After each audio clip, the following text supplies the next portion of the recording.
cost. Well everyone, Willie here for Arcade USA. I'm at another arcade I've been told about up here in Columbus, Ohio. It's called Arcade Super Awesome. Here's the owner, John. Tell us about your arcade, John. Yeah, so this has been a private collection for probably about 7 years. And then over the past 5 years, we've just been opening up to the public for free play as much as possible. So we've got a good crew of people that come in about once a month or twice a month, or we have special events like world record attempts or Walter Day coming into town. And so just try to keep as many of the Golden Era games up and running for everybody to come by and play. So this is basically all your personal collection here? Yeah, yep. When did you start collecting arcade games? So when I was at Ohio State back in 1992, they used to do auctions here. It was USAA auctions. So that was a national auction circuit, and they would come through the fairgrounds here at least 4 times a year. And so as students, we would go over there, and it was just great because we could plug in all the games, play them, and they would have all the classics, a lot of pins. Columbus was a really big pin town. And so we would buy 1 or 2 games for $45 or $50, you know, whatever we could scratch together, and we would take it back and put it in our apartment for a handful of months until the next auction. We'd sell that somewhere on campus and then go pick up another one. So our apartment on campus in undergrad just had kind of a rotating collection of stuff, because that was back in the day when they were cheap and people were unloading them. So after college I got rid of most of them and had a few left over, and they kind of sat in the office here, and then about 7 years ago I just got the bug again and started running out and picking things up on Craigslist as much as possible, and then it kind of became an addiction like any other good hobby, except this one takes up an awful lot of space. Oh yeah. At times. So. What was the very first game that you picked up? The very first one? Mr. Do. Mr. Do. Yeah, and I still have it. It lived through all of my campus apartments, all my years in college, and it's down in the basement, and I refuse to bring it up because it smells so bad after going through, you know, 20 different roommates, 10 different apartments, you know, there's cigarette butts in it, and there's probably still a beer can in the back of it, but I got it before college, and I still to this day is one of my favorite games. It is mine too. I love Mr. Do. There's so much good strategy with that game. Yes, there is. So what you have running up here right now, what would be probably your favorite game you got out right now to play? From playability standpoint, I'm still a huge fan of Dragon's Lair. I haven't finished it. I refuse to go to the internet and look up the moves for it, and so over the past year or so I've just kind of spent a little bit of time here and there trying to beat it. And you know, after you get past the initial oddity of the gameplay of Dragon's Lair, because it's nothing like anything else in here, after you get past that, I found that it's got a ton of strategy, you know, a ton of interest in trying to get to that end point. So that's my favorite to play right now. What's your most rarest game you have here in your collection? Oh geez. You know, unfortunately I haven't gotten to the point of picking up the rare ones. So about, must have been 4 or 5 years ago, I made a list of 50 games from the Golden Age that I wanted, and I'm down to maybe 1 or 2 left. I need a Paperboy and a few others from that original list. And that to me was the foundation. So for me, the next phase is going after the rarer ones. So I picked up a really good Blood Tapper in beautiful shape. So that's, I know it's not super rare, but for me it was one of the harder ones to track down, Hubert. But then I still think, for me, the more prized possession is that trifecta of Dragon's Lair Space Ace and Dragon's Lair 2, all side by side, all those Down Bluth games. So that to me is the prized piece of my collection. Besides Walter Day, have you had anybody else come through your arcade, any world record holders or anything like that? Yeah, so we had Lonnie McDonald come through as part of his 100 Joust Machine tour that he finished up at the Williams plant in Chicago. So we were site, I think, 83 or so on that tour about a year and a half ago. So he came through in 5 short hours, put up 10 million points on our machine. At the end of that game, he has to basically kill off all of his extra lives, so 255 extra lives in Joust. And he scored more points killing off those lives than I score in most games on Joust. So we had George Strain come through here one night. He was traveling for work, and that guy just blew me away. It was just him and I was working on some games that I had just gotten. And so I'm like, George, what's your game? You know, everyone's got that one game that they're a record holder, and he's like, most of them that you have are my game. So he proceeded to go to Joust and put up an amazing score. He rolled Galaga. He set a high score on Gorf. I guess that's one of his top machines.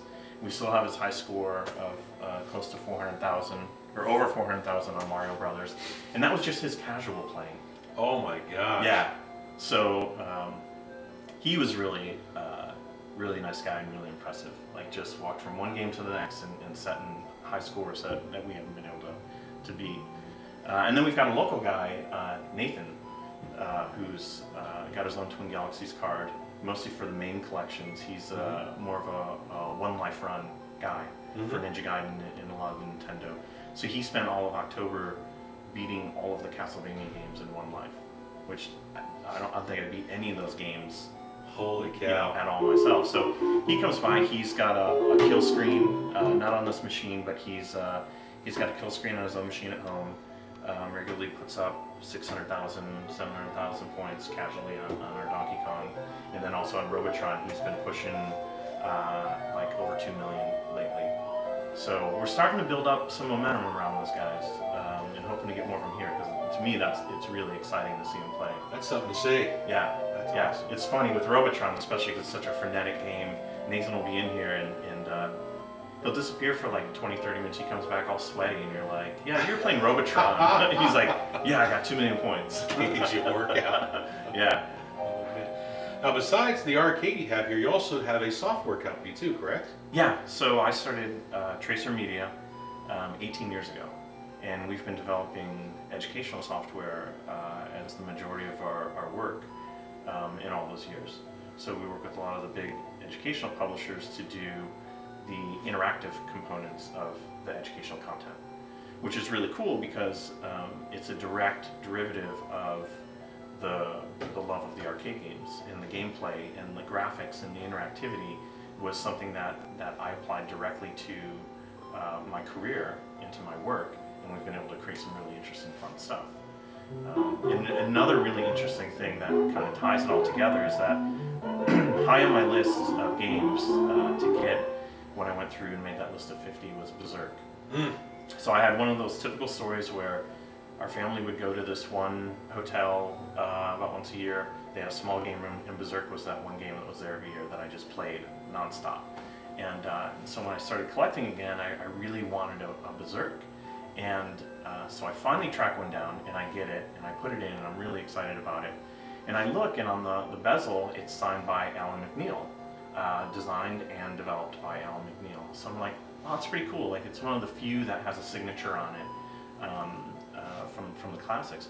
So I look him up, and I find his resume online, and it says that he worked for Stern and made Berserk, and then I go through some of his other, line items on his resume, and one of those was that he wrote or contributed to a programming language called Lingo. Lingo was the first language that I used in my career to start Tracer Media. So it was just kind of a weird, circuitous thing where here he had made a game, was one of the first things in his career.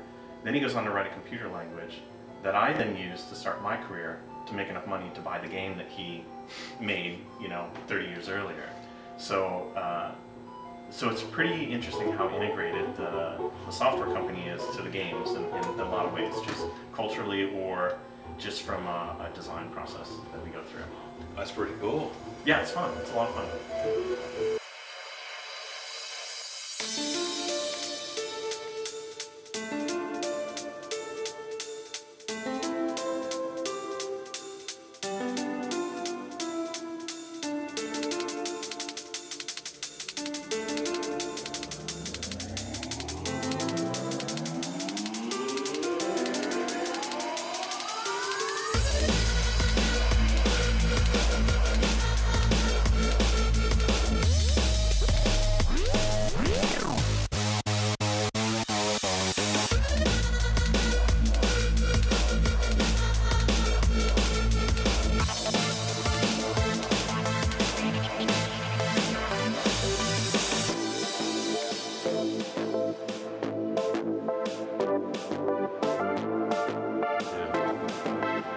quite a bit.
Well, if you ever find yourself in the Columbus, Ohio area, come down and check out Arcade Super Awesome.